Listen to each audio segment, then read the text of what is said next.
정직한 세상을 가꾸는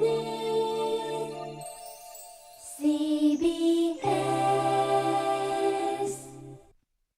7시 20분입니다. 이어서 김현정의 뉴스쇼가 방송됩니다. 김현정의 뉴스쇼.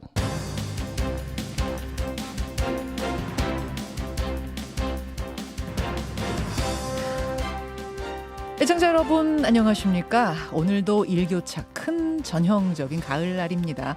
강원 영동과 경북 동해안 지역으로는 비 소식도 있네요.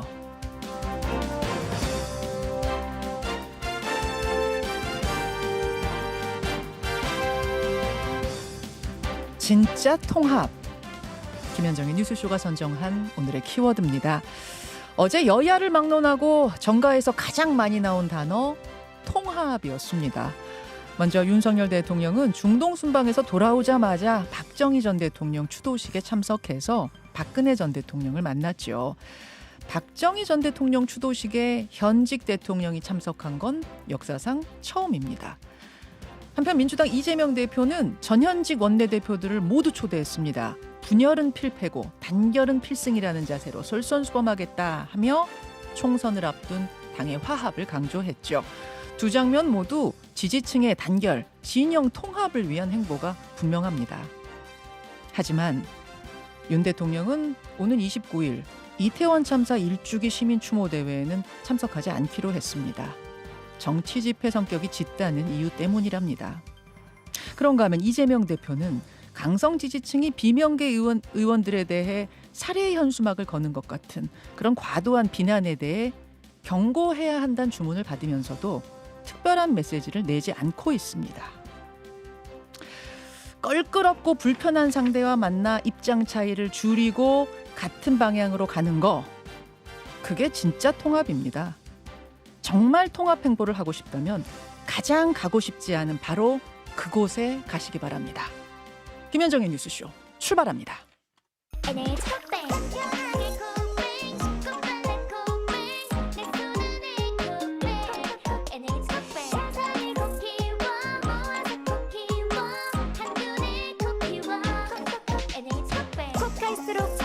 더 커져가니까 엄마, 마더, 머머, 맘. 멍멍. 언어는 달라도 엄마라는 이름은 언제 들어도 기분이 좋습니다.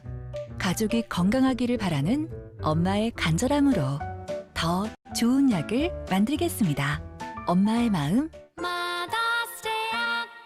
부모님 시대에 좋은 보일러란 고장 걱정 없는 요즘 시대의 좋은 보일러란 고장 걱정 없는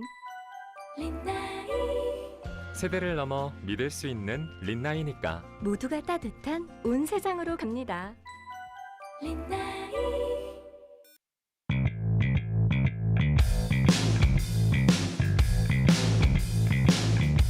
오늘 아침 뉴스 연구소. 오늘 아침 뉴스의 맥을 짚어드리는 시간 뉴스연구소. 오늘도 두 분의 연구위원 함께합니다. 경향신문 박순봉 기자, 뉴스톱 김준일 수석 에디터 어서 오십시오. 네, 안녕하세요. 예, 박 기자 첫 뉴스 어디로 갈까요? 국민의힘 혁신위 구성. 국민의힘이 혁신위원 12명을 발표했습니다. 네. 어떤 사람들이죠? 인요한 위원장 빼고 12명이거든요. 네. 일단 12명 중에 3명은 전현직 의원입니다. 현직은 재선의 박성중 의원, 서울 서초 우울지역구고요. 네. 그다음에 전직은 오신환 서울 광진을 당협위원장, 그리고 김경진 서울 동대문을 당협위원장. 이제 이렇게 들으시면은 다 서울이구나 이걸 좀 알 수가 있어요. 네. 그리고 12명, 그 나머지 9명은 원외라는 거고요. 그리고 12명 중에 7명이 여성입니다. 여성이 더 많습니다. 시의원, 교수, 스타트업 대표, 의사, 앵커 이렇게 직업이 좀 다양하고요. 네. 그리고 연령대로 보면은 이제 MZ 세대라고 하잖아요. 80년생부터 2010년생까지 범위가 넓긴 한데 이 MZ 세대 청년층이 6명, 절반입니다. 네. 평균 연령은 44세고요. 가장 젊은 혁신위원은 박우진 경북대 학생회장인데 농업생명과학대 학생회장인데 2000년생이에요. 현재 대학교 학생회장이에요. 맞습니다.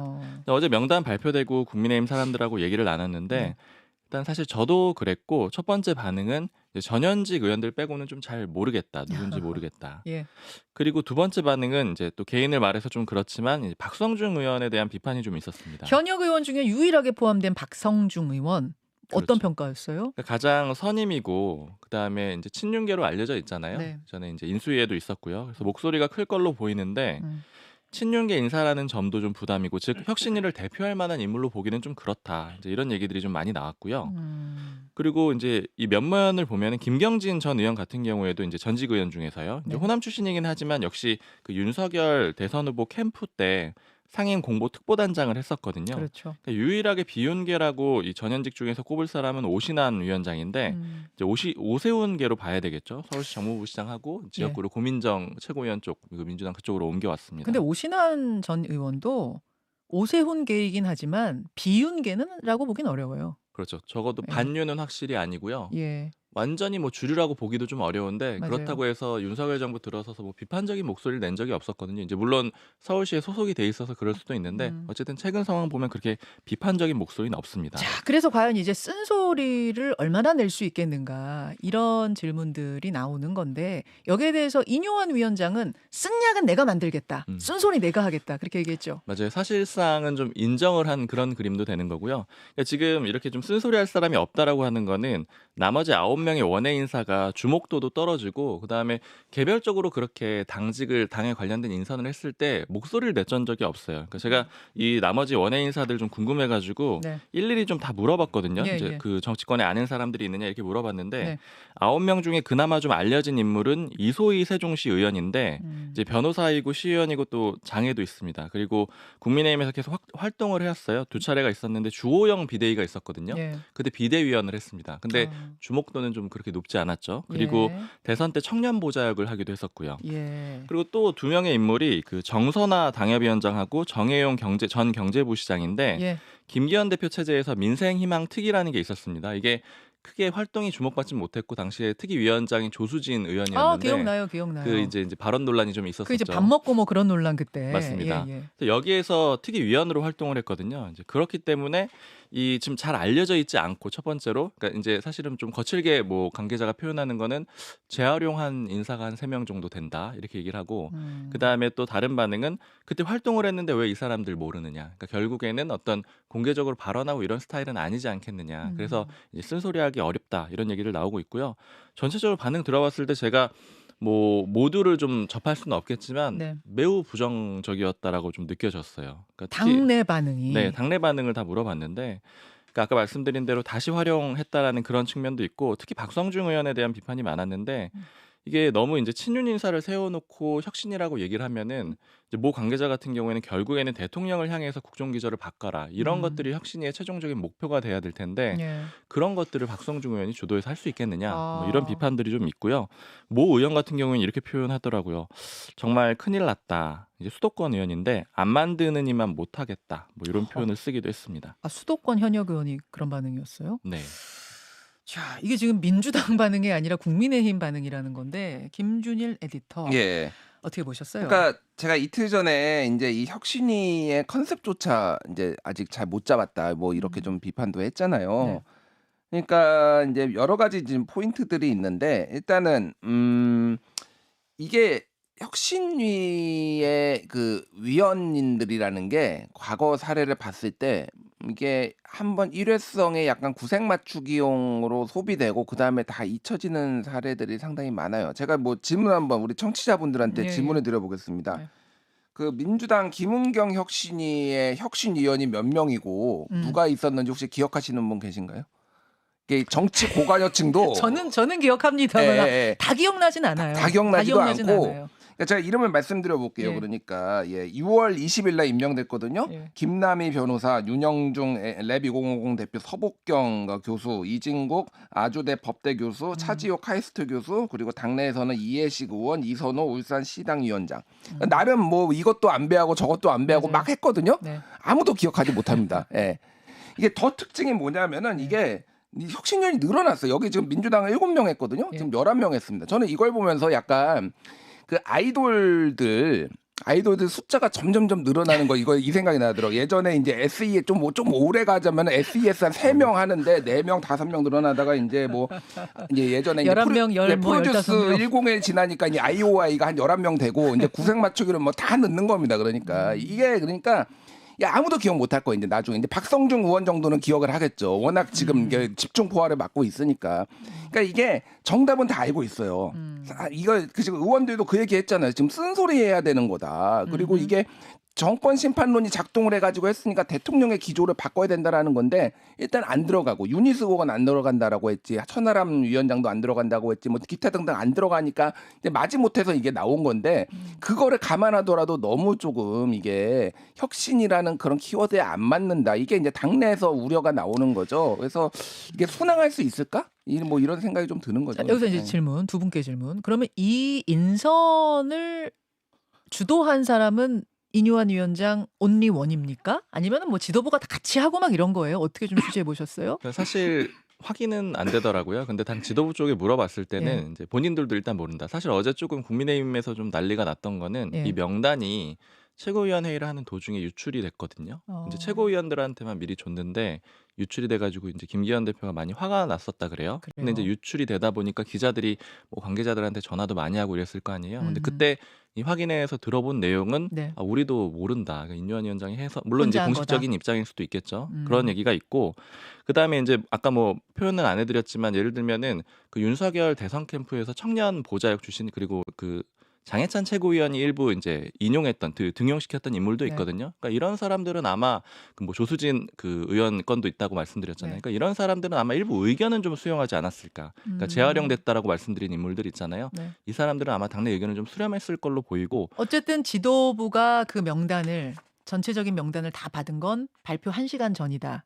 이거는 맞아요. 그런 걸로 추정이 돼요. 예. 네. 그리고 지도부 중에서도 최고위원들만 줬고요. 처음에는. 지도부도 그래서 받고 좀 당황했다. 뭐 이런 이야기도 들리던데요. 그거는 네 저는 따로 확인 못했습니다. 아무튼 뭐 설왕설래가 오가는 혁신 위원들. 근데 그도 그럴 것이 일단 모르는 사람이 너무 많아가지고 예, 그러니까 모르는 사람이 많다는 거는 뭐 잘해볼 수도 있지 않아? 우리가 잘 모르니까 이럴 수도 있지만 이렇게 모르는 분들이 갑자기 들어가가지고 뭘 확 바꿀 수 있는 힘이 있는 거야? 또 이런 생각도 들고 맞아요. 그리고 사실 청년 정치인들한테 좀 많이 물어봤거든요. 여기 다 젊다 보니까요. 네. 근데 좀 불만들이 원래 당에서 오래 활동한 청년 정치인들 많은데 왜 이렇게 모르는 사람들을 많이 데려다 썼냐 이런 불만도 좀 있습니다. 다 거절한 건 아니에요? 뭐 그거는 좀 확인해봐야 되는데 근데 그 지금 이 소위 말하는 반윤계 청년위원 그 청년들이 많이 청년 정치인들이 주목이 되는 거잖아요. 근데 네. 친윤계 청년들도 많거든요. 그러니까 뭐 장년찬 최고라든가 아니면 지금 이제 대통령실에 있는 뭐 여명 행정관 그 가까운 그 청년 정치인들이 많은데 그 그룹에서 또 많이 안 데려갔다. 뭐 알겠습니다. 요거 하나만 딱 예, 예. 말씀드리면은 그러니까 이거는 총선용 정책 개발을 하려면은 조금 구색이 맞는 거예요. 그러니까 여기저기도 배려를 하고 예. 근데 그러니까 정치도 전문직이에요. 그러니까 근데 전문직이라는 것에 대해서 스스로들을 이런 그 뭐라고 좀 깎아내린 것 같아요. 제가 보기에는. 왜냐하면 이건 고도의 정교한 기술과 어떤 협상력 이런 게 필요한 상황이거든요. 그러니까 대통령과의 이 메시지도 내고. 예. 근데 이거는 정말로 그냥 구색 맞추기용으로 했다라는 거밖에 이제 비판이 나올 수밖에 없는 거예요. 이 이야기는 오늘 인터뷰를 통해서 또 다양한 의견들을 좀 들어보기로 하고 일단 두 번째 이슈 넘어갑니다. 박정희 전 신세 기자. 윤석열 대통령 어제 박정희 전 대통령 추도식에 갔습니다. 네, 박근혜 전 대통령이랑 같이 갔다라는 게 좀 주목이 됐는데요. 예. 그리고 특히 어느 행사에 가가지고 참여해서 우연히 만난 게 아니고 좀 이렇게 약속 잡고 갔다 이런 정도로 좀 해석이 되는 그런 그 지점들이 꽤 많이 있습니다. 예. 일단 윤석열 대통령은 4박 6일 중동 순방을 마치고 어제 귀국을 했거든요. 오전에 귀국을 했는데 귀국하자마자 바로 추도식으로 갔습니다. 그리고 현직 대통령으로서는 처음 참석하는 거거든요. 그렇죠. 그러니까 이 얘기는 바쁘고 관례도 아닌데 윤 대통령이 참석을 했다. 그리고 박근혜 전 대통령도 11년 만에 참석을 하는 거고요. 그리고 두 전현직 대통령이 국립서울현충원 들어올 때 나란히 걸어 들어왔고요. 그리고 영상 같은 것들 보면은 윤 대통령이 이제 따로 얘기를 합니다. 순방 가서 얻어온 수주 성과 이런 거 얘기하는데 이 영상도 그렇고 이걸 공개했다라는 점도 좀 주목이 되고 뭐 악수하고 대화하고 옆자리에 앉고 이런 장면들이 계속 포착이 됩니다. 근데 이게 왜 주목된다라고 말씀드렸냐면은 이제 많이들 아시겠지만 서로 악연이라고 할 수가 있잖아요. 그렇죠. 그러니까 국정농단 사건의 이제 검사 윤 대통령 그리고 피의자 박근혜 전 대통령이 만났는데 네. 그러나 굉장히 돈독했다라는 겁니다. 무슨 얘기가 나왔어요? 윤 대통령 추도사가 좀 주목이 됐는데 요약하면 박정희 전 대통령을 극찬했다 이렇게 요약을 할 수가 있어요. 이렇게 얘기했습니다. 이 나라의 위대한 지도자, 자랑스러운 지도자 이렇게 표현했고요. 박정희 대통령께서 산업화를 이뤘다. 이 산업화는 민주주의 발전의 기반이 됐다.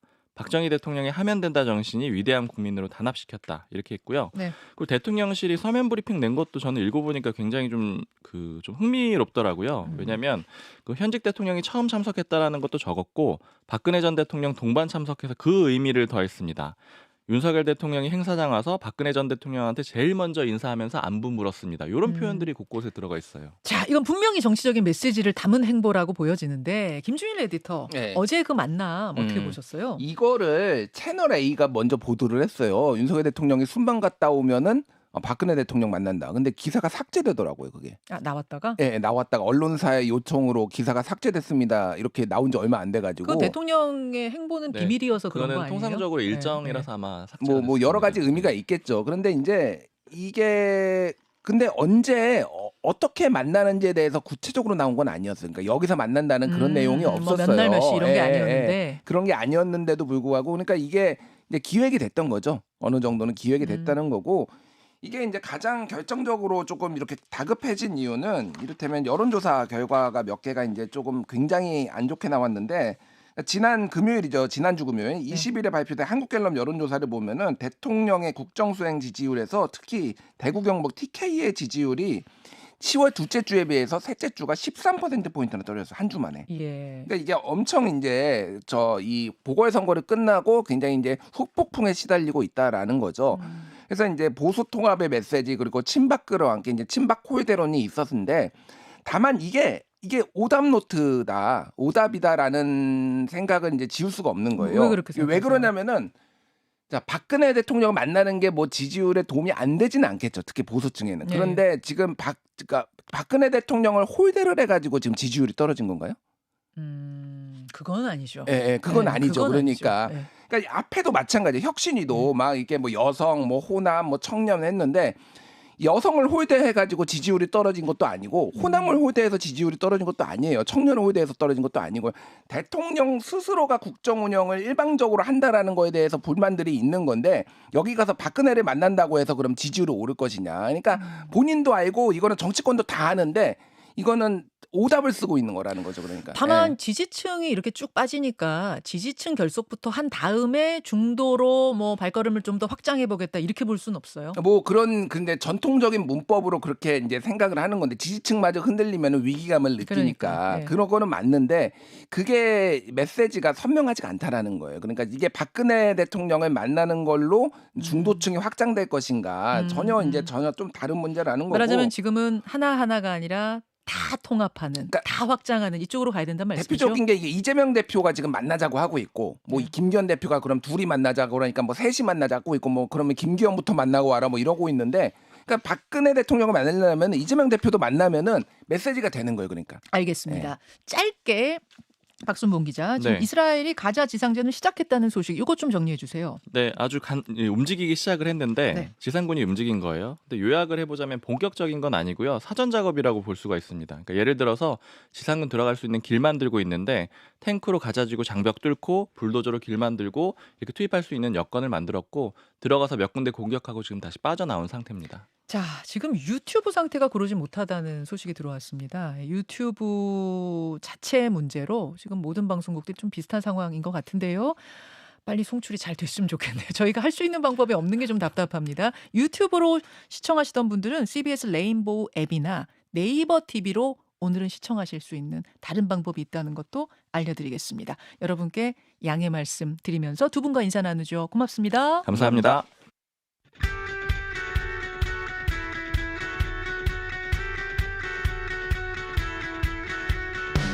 오늘 아침 가장 뜨거운 인터뷰. 여러분께서는 지금 김현정의 뉴스쇼를 듣고 계십니다. 강서구청장 선거 패배 후에 국민의힘 총선식에 훨씬 빠르게 돌아가기 시작했습니다. 일단 혁신위원회 만들었고요. 이제 곧 총선기획단, 인재영입단 출범합니다. 이런 움직임이 당내 구심력이라면 당 밖을 향한 원심력도 더 강해지고 있는데요. 신당 창당설이 점점 더 가시화되는 분위기입니다. 다만 누가 함께 할 건가, 그리고 그 파기력이 과연 얼마나 될 건가, 이런 건 미지수죠. 이런 분위기 속에서 다음 달 전국 순회 토크 콘서트를 예고한 분들이 있습니다. 이연주, 이준석. 사실 비운이라는 거 말고는 그렇게 가깝게 느껴지지 않는 조합인데 뭘까요? 예, 그런가요? 국민의힘 이연주 전 의원 모셔봤어요. 어서 오십시오. 네, 안녕하세요. 콘서트 얘기하기 전에 네. 우선 당에 어제 이제 큰일이 있지 않았습니까? 혁신위원 12명 인선. 이거 큰일인가요?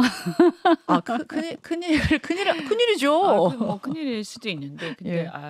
좀 구성을 보니까 혹시나 했는데 역시나 하셨어요. 네. 여성 7명, 뭐 청년 6명 좀 다양하게 넣으려고 노력했다. 이뇨한 위원장 그렇게 설명하시던데요. 뭐 그런 안배가 뭐 중요하지 않다라는 것은 국민들이 다 아실 거고요. 저는 뭐 어제도 제가 그런 비슷한 얘기 어디서 했습니다만 이런 어떤 뭐랄까 사람 얼굴 내세워서 그 구성으로 뭔가를 표시하고 메시지를 주고 뭐 그 자체도 나쁜 건 아니라고 저는 생각해요. 근데 그게 본질은 아니잖아요. 그러니까 그게 플러스 알파가 돼야 되는데 이것만 있으면 안 되지 않습니까? 정작 제일 중요한 건 본질이다. 네. 그럼 뭐냐면 왜 혁신을 해야 되는 상황에 왔느냐에 대한 정확한 진단이 우선 돼야 되는 거죠. 그런데 이게 지금 보면 왜 그럼 혁신해야 되는 상황이 왔냐. 지금까지 1년 반 넘게 대통령께서 제일 중요한 건 그거죠. 대통령께서 민심하고 너무나 괴리된 국정을 해오셨고요. 그게 그 1년에 어떤 한두 가지가 아니라 쫙 쌓인 거 아닙니까? 그리고 그런 게 쌓일 동안에 국민들의 여론이 되게 안 좋았단 말이죠. 그 면면들이 예를 들어서 최상병 사건, 그다음에 또 홍범도 장군 흉상 사건, 그다음에 뭐 양평 고속도로 문제, 또 그전에 또 오염수 문제, 또 이태원 참사 문제, 뭐 그뿐만이 아니라 뭐 이 각종 인사 문제, 뭐 또 경제, 뭐 안보, 외교도 보면 너무나 한쪽으로 치우쳐 있고요. 그래서 이런 것들에 대해서 여론이 되게 안 좋았거든요. 그러면 그거에 대해서 당이 얘기를 해서 그것을 조금이라도 시정하는 그런 모습들이 왔었어야 되는데 한 번도 그런 적이 없었고 오히려 더 추종하거나 뭐 또 언론을 막 탄압하거나 이럴 때는 뭐 아예 그냥 그 홍위병으로 나서거나 이런 모습들을 보면서 국민들이 이게 우리가 아무리 얘기해도 안 되는구나. 그냥 바보 취급하는가 국민을. 그래서 이걸 이제 심판한 거 아니에요. 그러면 당이 이제 쇄신이란 건 뭐냐? 이 문제를 고치는 거죠. 그렇죠. 그러니까 대통령께서 일단은 국정의 기조를 바꾸셔야 되는 거고요. 바꾸라고 건의해야 되는 거고 안 바꾸면 바꾸라고 계속 대통령을 견제해야 되는 거고. 그래서 국회에서 특히 국회의원들은 국회 입법부로서 행정부로 아무리 여당이지만 견제할 건 해야 되거든요. 그래서 특히 과반 이상의 여론이 안 좋은 거는 당연히 견제해야죠. 그걸 그대로 따라가면 당연히 지지율이 줄어들겠죠. 이분들이 어제 12명 뽑힌 이뇨한 위원장까지 13명 뽑힌 그분들이 그 역할 하면 되는 거 아니에요? 하면 되겠지만 당장 제가 지금 당장에도 일어나고 있어요. 이번 주말에 이태원 참사 기도 추도식 있지 않습니까? 이게 1년이 지났는데 누구도 책임지지 않고 있다고 국민들은 생각을 해요. 물론 일선에 뭐 현장에 계신 분들 몇 분 기소된 걸로 압니다만 그거 말고 위에 계시면 사실은 이 본질은 다 윗사람들의 문제인데 어떻게 보면 그죠? 그런데 이거 아무도 책임도 안 지고 더구나 대통령께서 5일 동안 분향소로 가셨지만 그 이후에 보면 가족들 한번 안 만나셔서 대화 한번 안 하셔서 그분들이 무슨 과한 걸 요구하는 게 아니잖아요. 일단 들어봐야죠. 그래서 이런 부분들에 대해서 예를 들면 당장 주말인데 그럼 간다고 발표를 하든가 혁신위원회에서 그죠? 혁신위원회가 아니 뭐 저 같으면 간다고 발표하겠어요. 제가 위원장 같으면 거기를 가라. 그 그렇죠. 자리를 그러니까 이런 것부터 뭔가 혁신위가 그러니까 당장 할 수 있는 것부터 할 수 있잖아요. 할 수 있는 것부터 대통령한테 가시라고 얘기해야죠. 왜냐하면 5.18 묘역을 가는 이유가 뭡니까? 그 정신을 기리자는 거잖아요. 근데 가서 사진만 찍자는 건 아닐 거 아니에요. 그럼 그 정신을 기린다 해놓고 당장 그와 뭐 좀 다른 사건이긴 하지만 어쨌든 다중에 어떤 희생이 발생한 참사에서 안 간다. 그리고 소통 안 한다. 그들을 감싸 안지 못한다. 포용하지 못한다. 이러면 이게 뭡니까? 이거 같이 공감하지 못한다. 알겠습니다. 지금 이제 이태원 참사에 참석하는 문제를 하나 예를 들어주셨는데 결국 혁신위가 대통령한테 이런 이야기를 하고 건의를 하고 같이 움직여라 이렇게 좀 행동하는 걸 보여야 뭐가 바뀌는구나를 느낄 수 있을 것이다. 그런데 뭐 사람만 쫙 해놓고는 뭐 그리고 당장 여성 문제, 여성을 그렇게 많이 안배하면 뭐 합니까? 여가부 문제 그대로 널브러져 있는데. 그러니까 이게 국민들이 이제 바보가 아니에요. 뭐 한 10년 전에 이게 정치에 대해서 정보가 부족할 때는 10년, 20년 전에는 그때는 이제 온라인 이 정도 아니었잖아요. 근데 이제는 실시간으로 거의 다 공유되고 있기 때문에 국민들이 다 알고 있고요. 이게 지금 한 몇 년 사이에 엄청나게 발전했어요. 이걸 모르시는 거예요, 사람들이. 그래서 이거를 국민들이 이젠 다 알고 있기 때문에 분명하게 얘기를 하고 분명하게 실시간으로 보여줘야 돼요. 그렇게 하지 못하면 제가 볼 때 벌써 어제 인사 나면서 실망했을 거예요, 여론이. 제가 그런 얘기 많이 들었거든요. 그 12명 중에 가장 눈여겨보신 인물은? 그러니까 이제 뭐 현역 의원 한 분 계시잖아요. 박성중 의원이 그분이 언론의 들어가셨죠. 자유를 핍박하는데 앞장서신 분 아닙니까? 거기다가 뭐 저까지 거론하면서 저 말고 다른 분들도 계신데 비판적인 목소리 언론에 와서 내시는 분들한테 뭐 거의 블랙리스트 얘기하신 거 아니에요? 그래서 이런 비민주적이고 시대착오적인 사람을 갖다 혁신위원회에 넣어서 그럼 무슨 혁신이면 반혁신이지 제가 볼 때는. 혁신이 어렵겠다 정도가 아니라 반혁신이라는 느낌까지 아니 드셨어요? 그런 분은 반혁신의 대표적인 인물이죠. 아니 언론에서도 다 아시잖아요. 거의 뭐 앞장서다시피 하셨는데. 그분 그러니까 현역 의원으로 딱 한 분 들어갔는데 그분이 들어가는 걸 보면서 혁신위원회 이거 그렇죠. 이런 생각. 아니 그래서 실망하셨단 말씀. 아니 우리 언론 문제도 마찬가지. 지금의 가장 국민들이 심각하게 생각하고 진영 대립 때문에 아무것도 안 된다 이거잖아요. 그런데 언론마저도 언론의 성향은 있을 수 있지만 언론마저도 진영 대립의 그 틀 안에 넣어가지고 막 괴롭히고 상대편이면 막 괴롭히고 이런 것들이 너무 눈에 띈단 말이죠. 알겠습니다. 점수를 그럼 주신다면 얼마나 혁신위원회 13명으로 구성된. 이제 출발하니까 너무 박하게 드리면 또 그러니까 전 한 70점 정도 70점 드리겠습니다. 정도. 앞에 비판하신 거에 비해서는 그래도 네. 아니 이제 출발하니까 기대를 담아서 알겠습니다. 기대를 담아서 잘하십사 하는 의미로 이현주 전 의원 만나고 있습니다. 그나저나 이현주 전 의원 본인 관련된 이야기 좀 해볼게요. 네. 이준석 대표하고 전국 순회 토크 콘서트를 여신다고요. 네. 11월 3일 일단 부산에서. 네.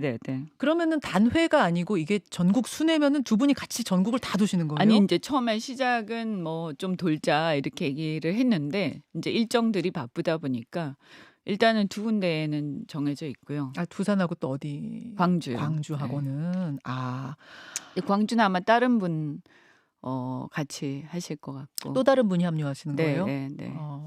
사실 두 분이 이제 당내 쓴소리꾼, 비윤 이런 공통점은 있지만 그렇게 콘서트를 같이 할 만큼 두 분이 가까우신 사이였는지는 잘 몰랐어요. 우리 바른미래당 할 때도 친했거든요. 그래서 이준석 대표가 공천 안철수 대표 공천 안 주려고 막 할 때 제가 안철수 대표랑 싸웠죠.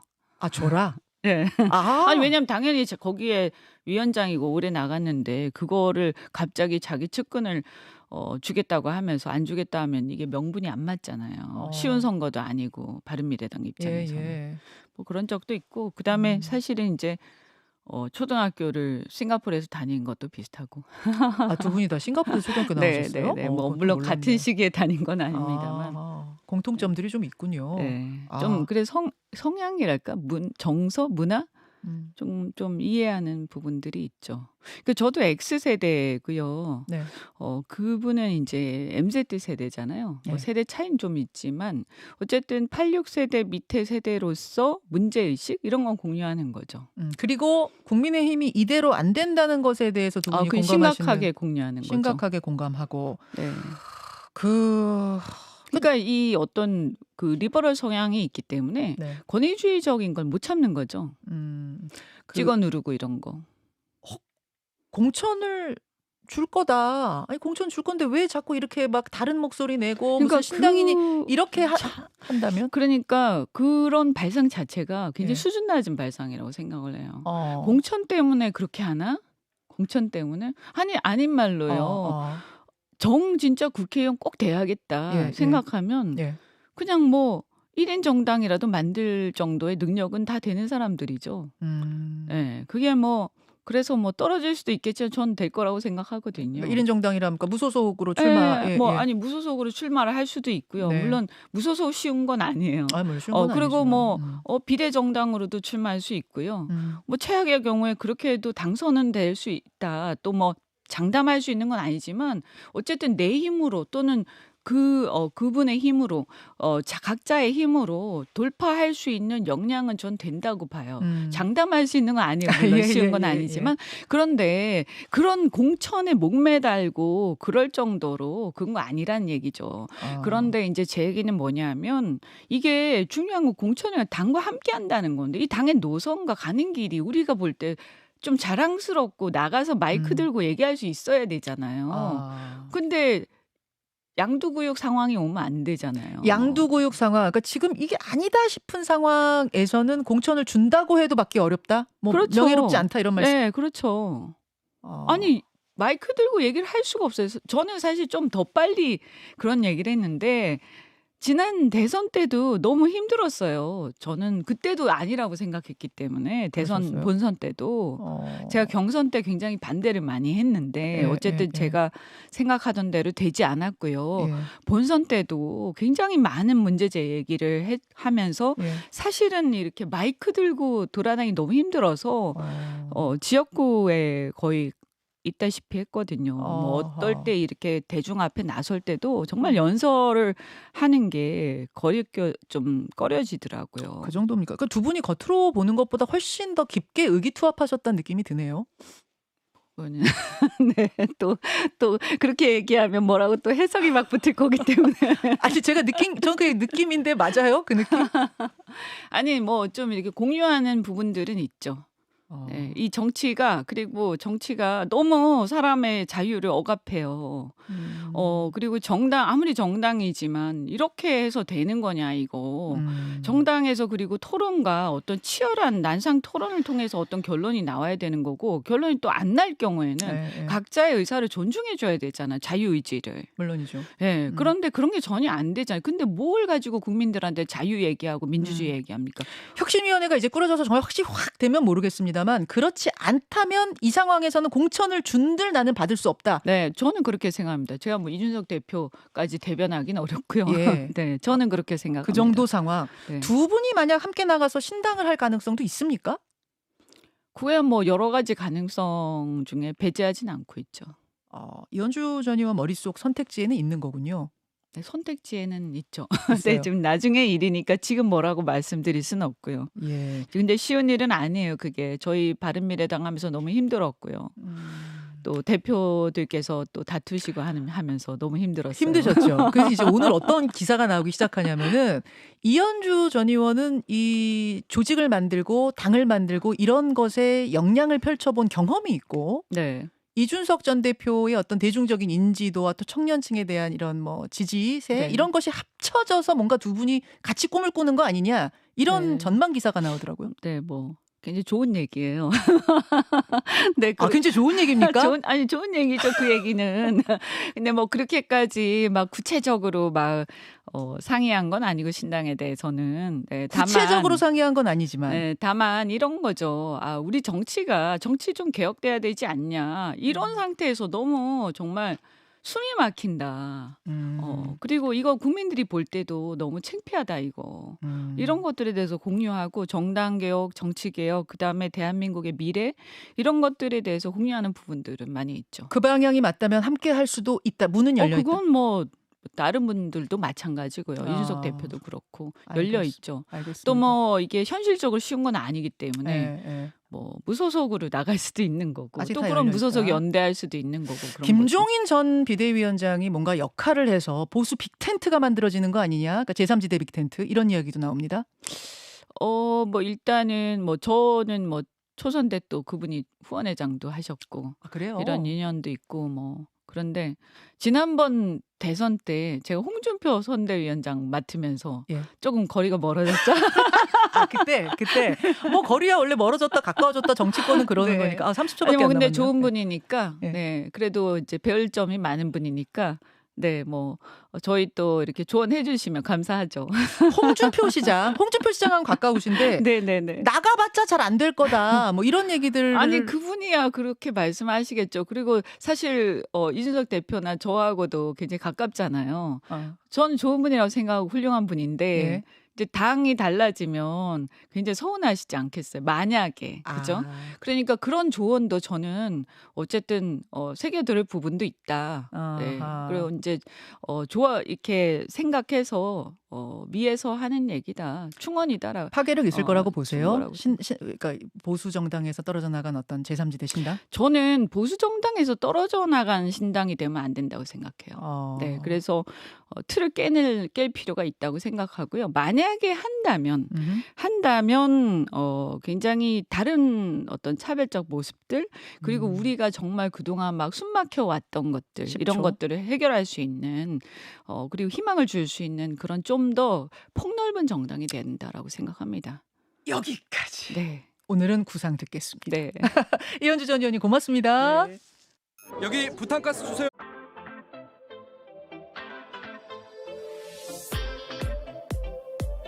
저는 18기 인삼입니다. 6년 동안 솔로였어요. 오늘 축제 신청은 특사품이 하겠습니다. 나 인삼인데 나 외로워. 파주 개성 인삼 축제 같이 가자. 으짜. 없어? 인삼 없어? 인삼 안 갖고 왔어? 없어? 없어? 나도 줘. 너무 멀면 안 되는데. 회사와는 가까울까? 어디라고? 자주 가던 맛집이 생각날 땐 어디라고? 가까워야 살기 좋으니까. 살고 싶은 도시의 새로운 기준. 다 아니고 그냥 양주.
FM 98.1MHz, AM 837kHz, CBS 라디오입니다. HLKY.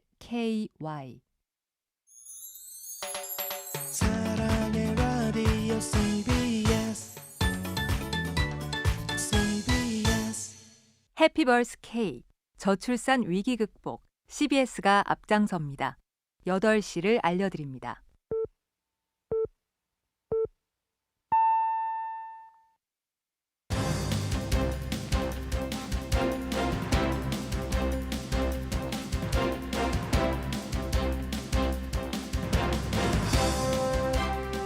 김현정의 뉴스쇼 2부 출발합니다. 우선 양해 말씀을 좀 드리고 시작해야 될 것 같습니다. 저희 김현정의 뉴스쇼는 라디오 오리지널이긴 합니다만 유튜브로도 굉장히 많은 분들이 보고 계시고 또 레인보우 앱으로 네이버 TV로 다양한 매체를 통해서 보고 듣고 계신데요. 오늘 그 가운데 유튜브라는 매체가 말썽입니다.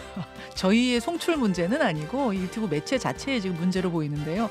많은 분들이 불편을 호소하고 계시네요. 2부에는 좀 정상적으로 구동되기를 바라면서 김현정의 뉴스쇼 2부는요. 뉴스게임 준비가 돼 있고요. 노치마 뉴스도 함께합니다. 그리고 기획 특집이 하나 준비되어 있습니다. 이번 주 일요일, 그러니까 이틀 뒤면 이태원 참사 1주기입니다. 1년 전에 그 이태원 골목길 여러분 기억나세요? 그때의 장면들도 다 떠오르시죠? 그때 그 골목길은 지금 어떤 모습일까? 그때 그 사람들, 희생자들, 가족들, 그리고 관계자들, 그들은 지금 어떤 모습으로 살아가고 있을까? 김광일 기자가 현장을 다녀왔습니다. 잠시 후 함께하겠습니다.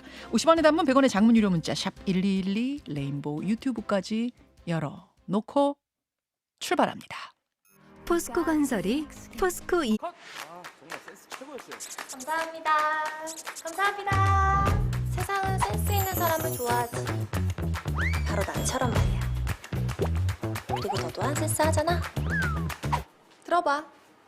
요즘 센스는 말이야. 여름철 실내 온도는 26도 유지. 사용하지 않는 조명은 소등. 안 쓰는 전자제품은 고민 없이 업. 이 세 가지만 하면 끝. 미션 클리어. 더운 여름날 하루 1kWh 줄이기 대성공. 이게 바로 요즘 시대의 에너지 센스. 앞으로도 잘 부탁해.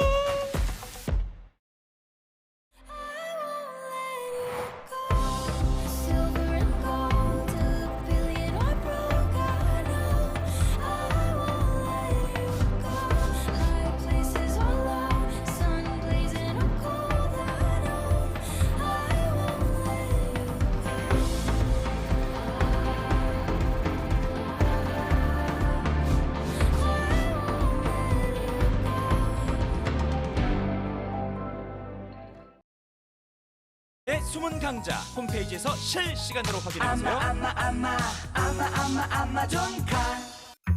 매일의 사무실 활기찬 업무로 시작하다. 코팅, 재본, 재단, 손쉽고 편리하게. 중요한 자료는 깔끔하게. 탄탄한 제품력으로 인정받은 현대오피스가 사무기기 전문 브랜드 페이퍼 프렌드로 경쟁력을 높여갑니다. 현대오피스 사무기기 전문 브랜드 Paper Friend.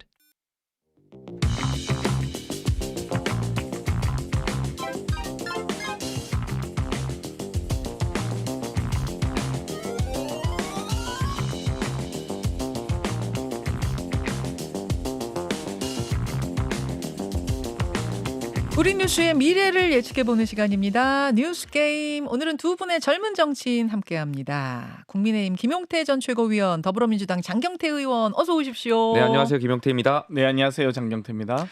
아니, 오늘은 김용태 전 최고한테 확인을 좀 하나 하고 들어가야 될 것 같아요. 김용태 전 최고위원, 저 혹시 혁신위원 제안 받으셨어요? 그러니까 이런 질문을 받으면 또 확인해드릴 수 없다, 뭐 이런 정치적인 답변을 하시는 것 같더라고요.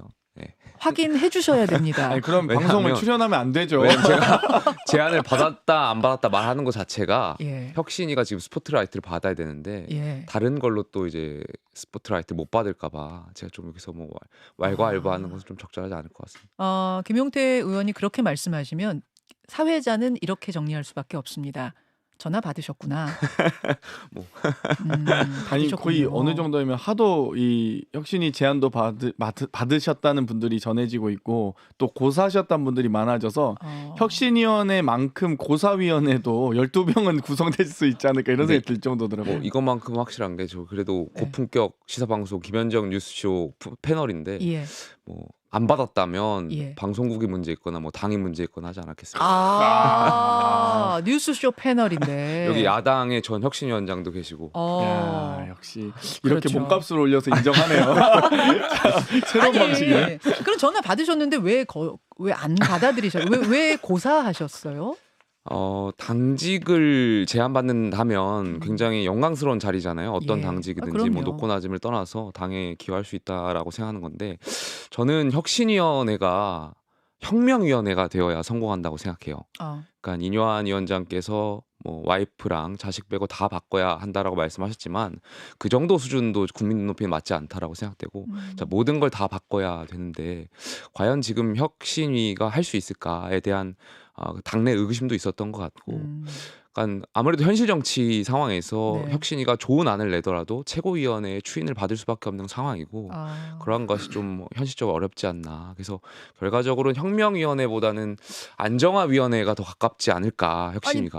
본인이 들어가서 혁명을 만들어버리면 혁명의 상황을 만들어버릴 수도 있는 거 아니에요? 그러니까 여러 가지 뭐 상황이 있을 수 있지만 제가 조금 전에도 말씀드렸지만 뭐 김기현 대표께서 전권을 드린다고 말씀하시지만 예. 어떠한 혁신안을 내놓든 결국에는 최고위원회를 통과해야 할 텐데 구조 자체가 굉장히 어려운 상황이다. 그래서 혁명을 할 수 없는 구조라면 내가 들어간들 뭐 어떻게 될까라는 제 능력이 좀 부족할 것 같아서 그렇게 생각했습니다. 자, 일단 여기까지 확인하고 뉴스 게임 본 게임으로 들어가면서 하나하나 더 풀어보도록 하겠습니다. 한 주간의 뉴스를 정리하는 질문 저희가 5개 준비했어요. 두 분의 패널 OX 편말을 좀 들어주시고요. 라디오 청취자들을 위해서 음성으로도 OX를 말씀해 주시기를 부탁드립니다. 자, 질문 시작합니다.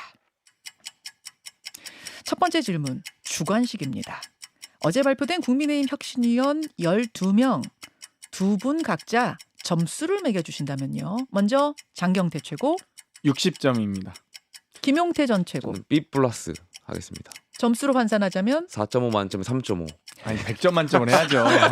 참 오늘따라 이렇게 삐딱선 타시네. 굉장히 좀 난감하신 것 같습니다. 네. 알겠습니다. 5점 만점 3.5. 꼬리 질문 드립니다. 인요한 혁신위원장은 낙동강 하류 세력은 뒷전에 서야 한다. 이런 발언을 했다가 뒷수습에 애를 먹기도 했는데요. 이번 혁신위가 국민의힘의 기득권이라 할 수 있는 영남에까지 손을 댈 수 있을 것인가 들어주십시오. X입니다. 저도 X입니다. 3번 문제. 이준석 전 대표와 유승민 전 의원의 12월 신당 창당설. 여기에 신인규 전 부대변인의 국민의힘 탈당 선언까지. 정말 여당발 신당 돌풍이 불 것인가 들어주십시오. 전 동그라미. 전 X입니다. 김용태 X, 장경태 O 드셨어요. 4번 문제 갑니다. 민주당 이재명 대표가 이번 주 당무에 복귀했습니다. 체포동의안 가결파로 지목된 의원들의 징계 가능성에 대해서 이 대표는 왈가왈부하지 마라. 통합을 강조했는데요. 하지만 비명계 의원들은 여전히 의구심 품고 있습니다. 정말 비명계 의원들 차후 총선 공천에서 불이익을 받게 될까요? 어떨까요? 들어주십시오. X입니다. O입니다. 김용태 O, 장경태 X. 5번 질문 갑니다. 이번 주 일요일 이태원 1주기 추도식이 서울광장에서 열립니다.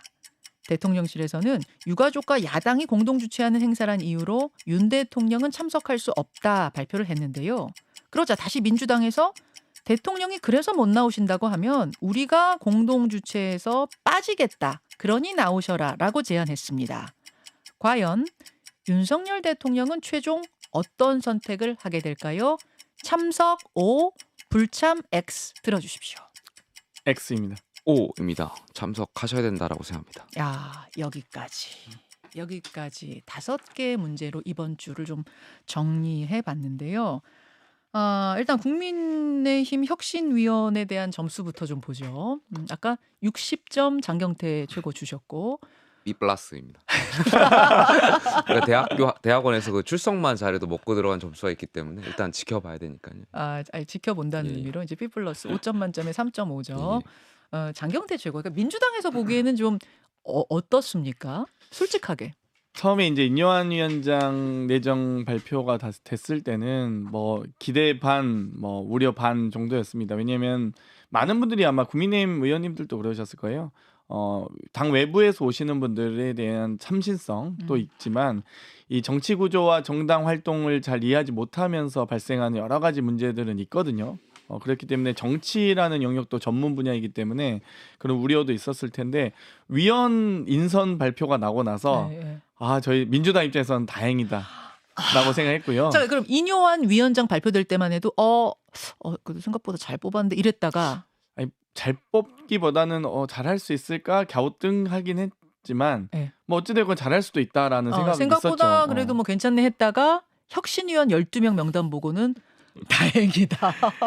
뭐 정말 뭐 사실 제가 60점이라는 점수가 박하긴 하지만 사실 어제 위원회의 중요한 것은 이 최고위원회의 위원장이 여러 가지 압박에 또 불구하고 외부 인사들이 어느 정도 여러 가지 의견들을 개진하면서 최고위원회와 약간의 긴장과 갈등 관계, 경쟁 관계까지도 이끌어가는 게 매우 중요하거든요. 근데 지금 보니까 이제 그럴 가능성 매우 낮아 보이고요. 현역으로 지금 딱 눈에 띄는 분이 박성중 의원 한 분이신데 이분 서초을에서 재선하신 분이잖아요. 인상적인 의정 활동을 했다거나 혹은 여러 가지 당내 활동에서 뭐 이 두각을 드러냈다거나 뭐 김용태 최고는 저번 전당대회 때 최고위원 경선까지 가지만 뭐 컷오프 되신 분이잖아요. 그래서 박성중 의원은 무슨 의미가 있나 뭐 저는 아무튼 저 같은 과방이라서 좀 제가 박하게 표현하긴 그런데 어쨌든 충분히 박하게 평가하시는 활동 기간이 60일이더라고요. 60일 동안 1일 1시점 혁신위가 되지 않을까. 그래서 하루 1점씩 까먹는 혁신위가 될 가능성이 매우 높다고 봅니다. 12명 몇몇 중에 그럼 가장 놀라운 인물, 좋은 의미든 나쁜 의미든 놀라운 인물 한 명을 꼽아라 한다면? 박성중 의원밖에 모르겠는데요, 저는. 이분으로 그냥 끝난 것 같은데요. 좀 다른 평가, 그러니까 물론 이제 외부에서 오신 뭐 수의사나 앵커, 뭐 청년 이런 얘기를 하지만 뭐 어찌됐건 당내에서 여러 가지 의견들을 밝힐 수 있을까? 예를 들면 지금 당내에서 우리가 봐도 누가 봐도 뭐 천하람 당협위원장이나 뭐 김웅 의원이나 뭐 김용태 뭐 전 최고나 이런 분들이 한두 명 그래도 들어갔다면 그래도 조금 기대할 수 있지 않을까? 예를 들면 현역 중에서도 예를 들면 하태경 의원님 이런 분들 어찌됐건 지금 본인이 개인적으로 누가 응원하든 동의하든 동의하지 못하든 지금 부산 해운대갑에서 지금 수도권 출마를 선언하신 거잖아요. 그러면 그분부터 지금 영입 대상이 아닌가 이렇게 싶거든요. 근데 글쎄요. 서초을에서 박성중 의원님이 어디 뭐 마포 을 정도 정청래 의원 지역구로 나가실 수 있을까? 뭐 모르겠는데 그러니까 전혀 기대가 안 되는 혁신위가 구성됐더라고요. 자, 김용태 전 최고가 좀 이제 말씀하시기가 난감하실 것 같은데 본인이 제안이 왔었는데 고사했었고 뭐 확인해드릴 수 없다라고 말씀드렸습니다. 그래서 그런데 또 당내 분위기 전반을 또 듣고 계시기 때문에 결국 저는 좀 당내 분위기 전반을 그럼 전해주시는 걸로 질문 드릴까요? 일단 전반적으로는 청년들이 많이 들어갔다라는 점에서 굉장히 좀 높게 평가하는 것 같아요. 청년 6명 들어갔죠. 여성, 남성 포함해가지고 굉장히 많은 분들이 들어가 있고 다만 이분들이 과연 아까 정경태 최고께서 말씀하셨던 것처럼 정치도 업이고 전문직인데 이 복잡한 이 상황에 대해서 목소리를 낼 수 있을까에 대한 우려도 있는 것도 사실이에요. 그래서 저는 혁신위가 이번에 대통령께서 아까 뒤에서 다루겠지만 이태원 참사 추도식에 참석하시는 것이 어떠냐라고 이제 권유하는 거 당정을 향해서 좀 이렇게 대통령께서 참석 방향에 대해서 권유를 할 수 있는 혁신위원들이 몇 명이나 되실지 거기서부터 혁신위가 시작하는 것이 저는 국민들이 봤을 때 국민의힘 정말 달라졌구나 이런 걸 느끼실 수 있지 않을까. 그래서 저는 당인의 한 사람으로서 혁신위가 정말 성공했으면 좋겠습니다. 일단 혁신위는 아까 김준일 대표도 연구소에서 그 얘기하셨는데 그러니까 혁신위는 말하자면 쓴소리해서 당을 바꿔라 하는 위원회다. 그러니까 뭐 공관위처럼 그냥 다양한 사람들이 와서 다양한 얘기하고 이런 거랑은 다르게 바꿔라, 채찍질을 하려고 모인 사람들인데 그러니까 이분들이 다양성은 있는 것 같은데 채찍까지 들 수 있을까? 이 부분이 쟁점이다. 핵심 포인트가 이러시더라고요. 김용태 전 최고 말씀은 결국 껄끄러운 그 얘기까지 할 수 있어야 된다 그 말씀이시잖아요. 할 수 있어야 대통령실을 되죠. 향해서 당을 향해서. 어제 그 질문이 있었어요. 인유한 위원장이 쭉 명단 발표한 다음에 기자들이 그 질문했어요. 그러자 인유한 위원장이 이렇게 답했습니다. 잠깐 보실까요? 쓴 약을 꼭 먹어야 될 약을 조제해서 아주 여러분들이 시원하게 느낄 수 있도록 바른 길을 찾아가겠습니다. 쓴 약은 내가 만들겠다. 쓴 소리는 내가 할 테니까 걱정 말아라. 이렇게 얘기하셨거든요. 쓴 약까지는 안 될 것 같고요. 저는 지도체제에 대한 집도도 하셔야 된다라고 생각하는데 과연 저는 하셨으면 좋겠어요. 하길 바라고. 약물 치료 정도가 아니라 그렇죠. 수술이 들어가야 된다. 코로나19 환자한테 감기 처방한다고 해서 그것이 무슨 효과가 있겠어요. 그러니까 저는 혁신위가 정말 성공하길 바라고 인유한 위원장께서 뭐 언론에 전 개인적으로는 잘 모르겠습니다만 언론에 드러난 걸로 좀 봤을 때 굉장히 훌륭하신 분인 걸로 보이는데 이분이 당을 위해서 좀 과감 없이 네. 말씀을 해주셔야 된다 이렇게 생각합니다. 자, 짧게 말씀드리면 뭐 위원을 보고 사실 좀 실망했던 건 혁신의 동력은 결국 여러 가지 일단 뭐 참신함도 있지만 전문성도 있어야 되거든요. 그러니까 저는 딱 보고 나서 저도 혁신위원장 하면서 혁신위원 인선을 매우 고민했습니다만 물론 셀럽이나 이렇게 사회적 이 저명 인사가 오시는 것도 좋지만 가장 기본적인 정치 컨설턴트라든지 뭐 정치 평론하신 분들이라든지 아니면 정치 학자라든지 아니면 법조인이라든지 여러 가지 기본적으로 이 선거법이든 정치 제도, 당원 당규 개정 이런 부분들은 사실 변호사나 이 정치교학과 교수님들이 한두 분 있으면 좋거든요. 당연히 늘 있어 왔습니다. 전문적인 영역. 예, 당연히 없고 정치 컨설팅이나 지금 평론가 예를 들면 뭐 윤태곤 뭐 대표님 이런 분들 예를 들면 뭐 다 들어올 수 있는데 전혀 없이 그러면 완전히 괴리돼 있는 거죠. 당내 인사 몇 명, 아예 외부 인사 몇 명. 그러면 아예 당내 상황과 정치적 현실을 모르는 외부 인사들이 계속 이 맥 못 잡고 이렇게 헤맬 때 그냥 다 주도하겠다 이거밖에 안 보여서 부디 들러리 혁신위가 아니길 바랍니다. 좋은 말씀 그래도 해주세요. 이제 출범하는 그래서 부디 아니길 바란다. 이 정도 기대를 좀 가져주세요. 결국 이 위원들이 어디까지 혁신할 수 있을 것인가, 어떤 혁신안을 60일 후에 내놓을 것인가 이 문제인데요. 그 낙동강 하류 세력은 뒷전에 서야 한다, 뒤로 물러나야 한다 얘기했다가 그 다음날 인유한 위원장이 농담이었다. 이렇게 얘기했거든요. 이 배경은 좀 알고 계세요, 김용태 최고? 글쎄요, 뭐 아무래도 이제 뜨거 하신 거겠죠. 그러니까 조금 전에 저희가 이제 정치는 전문직의 업이라고 말씀했는데 인유한 위원장께서 이제 정치인이 아니셨다 보니까 이런 발언 하나가 얼마나 당에 영향을 미칠지에 대한 고민이 조금 부족하셨던 거 아닌가 실제로 싶기도 당이 한데 좀 술렁였어요, 그 발언 뒤에? 그 말 듣고 영남권 의원분들이 굉장히 불쾌하신 분들이 많죠. 그래서 그러한 부분을 과연 잘 이뤄낼 수 있을 것이냐. 그러니까 저는 혁신위가 결과적으로 성공하려면 이제 공천에 대한 부분 전반도 혁신안을 내놔야 된다라고 생각하는데 과연 할 수 있겠냐라는 의문이 드는 게 공천 룰 자체가 굉장히 뇌수술 같은 거거든요. 이게 그냥 정교하게 굉장히 섬세하게 복잡한 사항인데 이 현실 정치에 대한 총선이라든지 공천 메커니즘을 잘 모르시는 분들이 손댔다가는 당내 반발만 일으키고 또 갈등만 더 심각해질 수 있는 상황이어서 이 부분을 이윤여한 위원장께서 어떻게 잘 지혜롭게 나아가실지는 좀 지켜봐야 될 것 같습니다. 장경태 최고.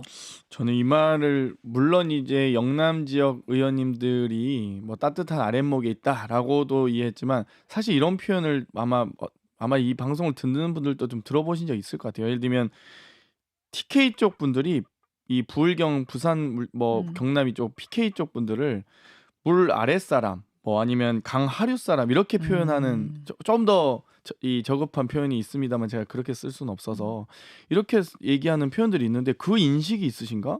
라고 저는 깜짝 놀랐어요, 사실. 어떻게 낙동강 하류 세력이 뒷전에서 이런 표현을 쓸 수 있나? 그러니까 뭐 예를 들면 혁신에 방해가 되는 영남 중진 혹은 혁신의 뭐 동력이 좀 저하될 수 있는 이 영남 뭐 낙동강 모르겠습니다. 이런 표현을 쓸 수가 있나? 아무튼 좀 이해가 되지 않았습니다. 좀 놀랐다 그런 말씀이시고 정말 영남 기득권의 어떤 혁신 방안, 공천 쇄신 방안까지 나올 수 있을 것 같아요. 그것도 어렵다고 일단 보세요. 태생적으로 전 한계라고 보는 게요. 그 이미 지도부가 김기현 대표 지도부가 사실 그냥 전권 혁신이라고 표현했지만 이미 분권 혁신입니다. 그러니까 총선기획단 만들겠다, 인재영입이 만들겠다, 그리고 혁신이 만들겠다. 그러면 총선기획단과 인재영입을 뺀 혁신이만 하는 거잖아요. 그러면 안고가 다 빠진 상태에서 혁신하는데 뭘 지금 바꾸겠다는 건지요? 뭐 전당대회 룰 바꿀 건가요? 알겠습니다. 뭐 아직 조금 지금 두 분은 혁신위원 명단 보고 실망하신 듯한 느낌이긴 합니다만 그래도 어떻게 하는지 삐뿔었습니다. 예, 삐뿔입니다. 지켜보기로 하고 민주당 얘기 먼저 좀 해설하고 갈까요? 아까 민주당 관련된 문제는 4번이었습니다. 이재명 대표 복귀했는데 가결파로 지목된 의원들의 징계 가능성에 대해서는 징계하지 말아라, 시작도 하지 말아라 이런 얘기를 했습니다만 어떤 일이 있었냐면 이게 엊그제죠. 이원욱 의원 그 지역구에 현수막 하나가 붙은 거예요.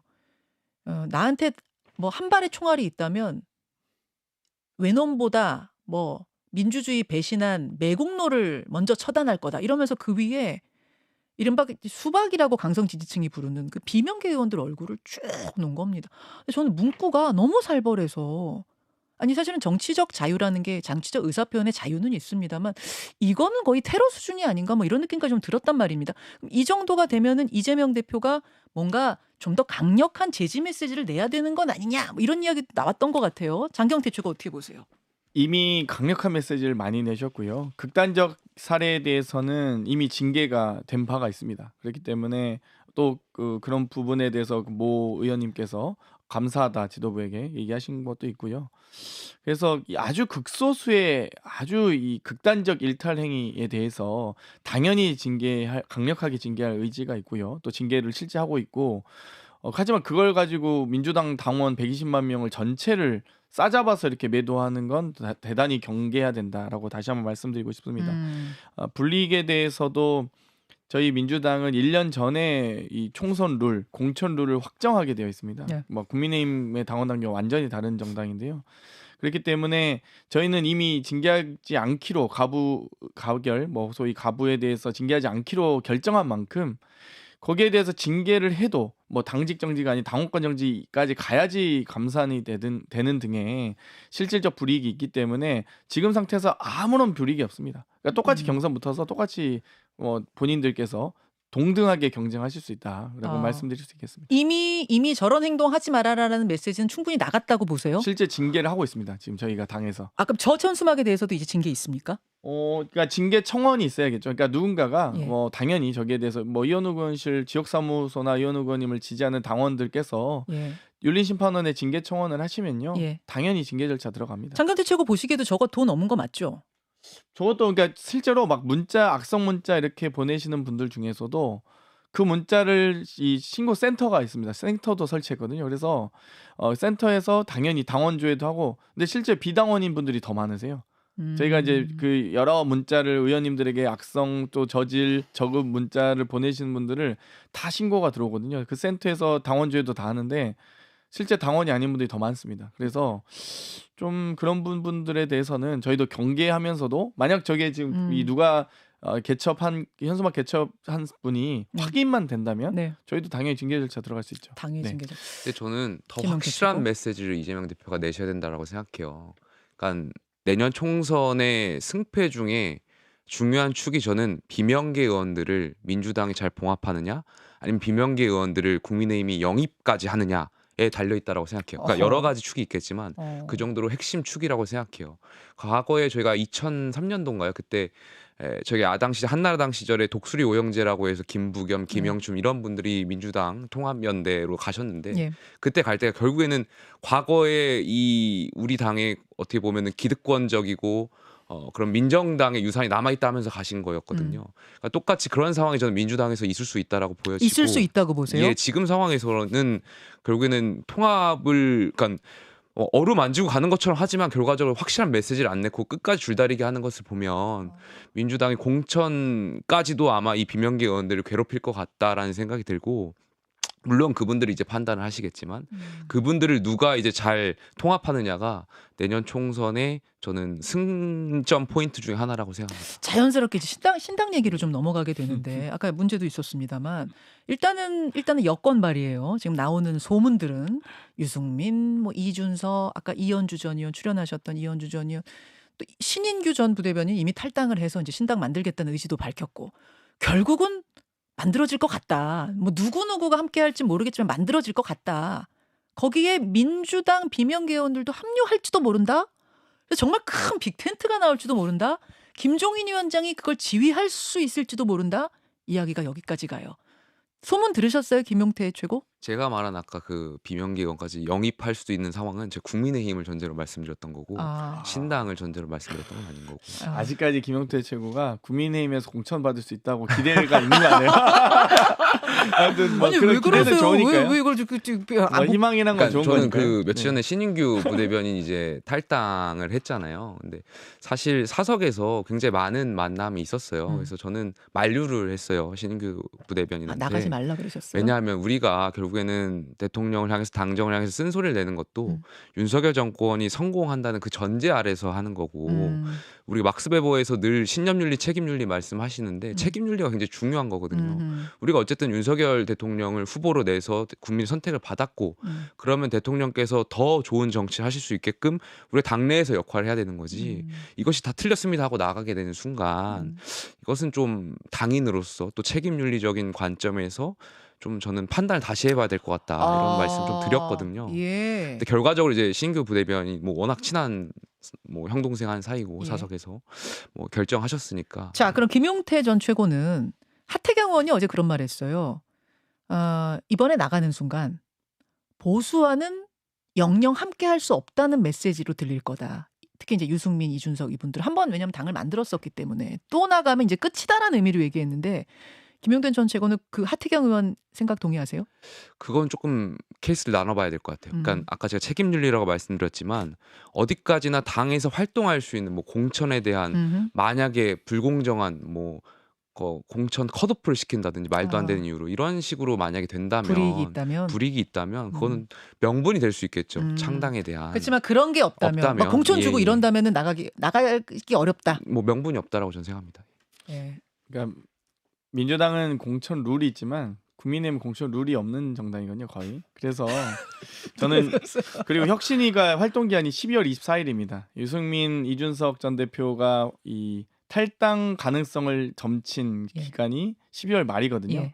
12월 말이 참 묘한 기간이긴 합니다. 그러니까 120일 전부터 12월 10일부터 예비후보 등록하고 이제 총선 예비후보들이 막 지역을 뜰 거고요.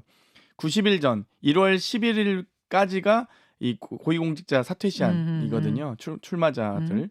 그러면 이제 청와대 뭐 대통령실 행정관 등을 포함해서 1월 11일까지 나올 텐데 그 전에 이제 나오지 말라는 강력한 또 시그널도 줄 수도 있고요. 또 그 전에 나온 분들에 대한 견제도 될 수 있는데 아마도 탈당을 임박하거나 저는 국민의힘의 공천 학살은 지금 예견돼 있다 보거든요, 사실. 저희는 그러니까 공천 가감산에서 불이익을 안 주면 줄 수 있는 방법이 없습니다, 지도부가. 근데 국민의힘은 완전 단수 공천이 원 없이 열려 있는 정당이기 때문에 단수든 전략이든 저희는 전략도 20% 상한이 캡이 있고요. 근데 그래서 아마 12월 말쯤 유승민, 이준석 대표가 결단할 때쯤 혁신안도 나오면서 상당히 그걸 무마하기 위해서 노력할 거다. 그래서 아마 활동 기간과 연쇄 탈당이 일어날 수 있는 또 아마 해당 의원님들이 이제 공천의 희망이 사라질 때쯤 아마 이런 것들이 많이 나간다 못 나간다 전망. 저는 나갈 수밖에 없다. 그러니까 지금 대통령께서 포용을 해주셔야 되는데 전혀 그럴 의사가 없어 보이거든요. 그런 상황에서는 제가 보기엔 유승민 전 대표나 이준석 전 대표가 나가고 싶어서 나가는 건 아니라고 봐요. 신인규 부대변인도 제가 사석에서 신인규 부대변인 저는 친분은 없습니다만 그래도 그분도 국민의힘에 대한 애정이 많은 분이거든요. 근데 이분이 왜 나갔을까? 왜 그럼 천하람 위원장과 김용태 최고는 국민의힘에 대한 애정이 있으면서 왜 혁신위를 받지 않을까? 이걸 정확히 짚어야죠, 맥을. 그럼 장태 최고, 요거 하나만 질문하고 끝낼게요. 그 나갈 수밖에 없어 나가면 그분들이 정말 큰 보수 빅텐트를 만들 가능성이 있다고 보세요? 김종인 위원장까지 다 함께하는 뭐 금태섭, 저는 김종인 양양자. 전 비대위원장, 금태섭 전 양양자. 의원과 뭐 양양자 의원까지는 모르겠는데 양양자 의원님은 뭐 또 다른 또 결이 있으니까요. 근데 아마 저는 가능하다고 봅니다. 왜냐하면 지금 친박 신당, 친윤 신당까지 나오는데 지금 뭐 최경환, 우병우까지도 얘기 나오는 거 아니겠어요? 그러면 저는 가능하다고 봅니다. 여기까지 이번 주의 흐름들 뉴스 게임으로 정리해봤습니다. 민주당 장경태 의원 그리고 국민의힘의 김용태 전 최고 두 분 고맙습니다. 감사합니다. 감사합니다.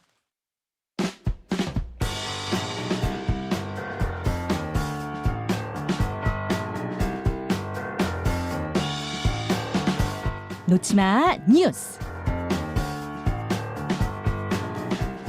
놓치마 뉴스 강승희 씨 어서 오세요. 안녕하세요. 예, 오늘 어떤 소식부터 볼까요? 미국 조용한 마을에서 벌어진 총기 난사 사망 사건. 참 잊을만 하면 또 터지는 이 미국의 총기 난사 사건. 이번에는 범죄도 거의 드문 아주 평온한 마을이어서 더 충격적이에요. 그렇습니다.